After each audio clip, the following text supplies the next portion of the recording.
मित्रांनो, तुम्हाला माहित आहे का? ही साऊथची वाटणारी ॲक्टर मराठी आहे. हो मित्रांनो, तुम्ही बरोबर ऐकलत. व्हिडिओ शेवटपर्यंत नक्की बघा. मृणाल ठाकूरची ही स्टोरी तुम्हाला थक्क करेल. एका वेळी लोक तिला म्हणायचे, "तू हिरोईन होऊच शकत नाहीस." तिला बुलबुल म्हटलं गेलं. तिच्या मनात आत्महत्येचा विचार येईपर्यंत तिनं संघर्ष पाहिला. पण आज ती म्हणजे सीताराममची सीता, तेलुगू सिनेसृष्टीची क्रश आणि 33 कोटींची मालकीण मृणाल ठाकूर. करिअरची सुरुवात सोपी नव्हती बरं का. धुळ्याची ही पोरगी मुंबईत आली.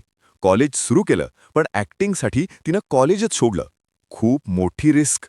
सुरुवातीला ऑडिशन्स, रिजेक्ट, पुन्हा ऑडिशन्स, पुन्हा रिजेक्ट. इतकंच नाही, लोक म्हणायचे तुझा लुक हिरोईनसारखा नाही. पण ती थांबली नाही. टीव्हीवर कुमकुम भाग्यमधून ओळख मिळाली. पण कम्फर्ट झोन सोडून तिनं फिल्म्स निवडल्या.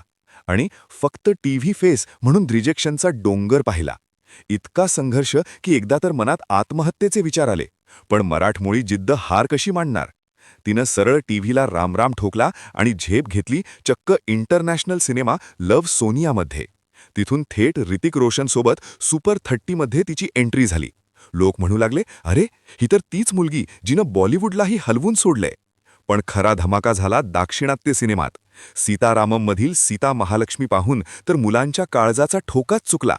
साडीमधलं तिचं सौंदर्य आणि डोळ्यांमधला तो अभिनय, बास, तिनं सिद्ध केलं की टॅलेंट असेल तर भाषा अडसर ठरत नाही. आज मृणालकडे जर्सीपासून ते हाय नानापर्यंत हिट्सची रांग आहे. आणि हो, ती अजूनही इतकी डाऊन टू अर्थ आहे की तिचा मेकअप फ्री लुक पाहून वाटतं आपल्या बाजूच्या गल्लीतलीच मुलगी आहे की काय. मित्रांनो, तुम्हाला मृणाल ठाकूरची स्टोरी आवडली असेल तर व्हिडिओ लाईक करा आणि पुढचा व्हिडिओ कोणाचा पाहिजे हे कमेंट्समध्ये नक्की सांगा. आणि अशाच कडक स्टोरीजसाठी आपल्या चॅनलला आत्ताच सबस्क्राईब करा. भेटू पुढच्या व्हिडिओमध्ये.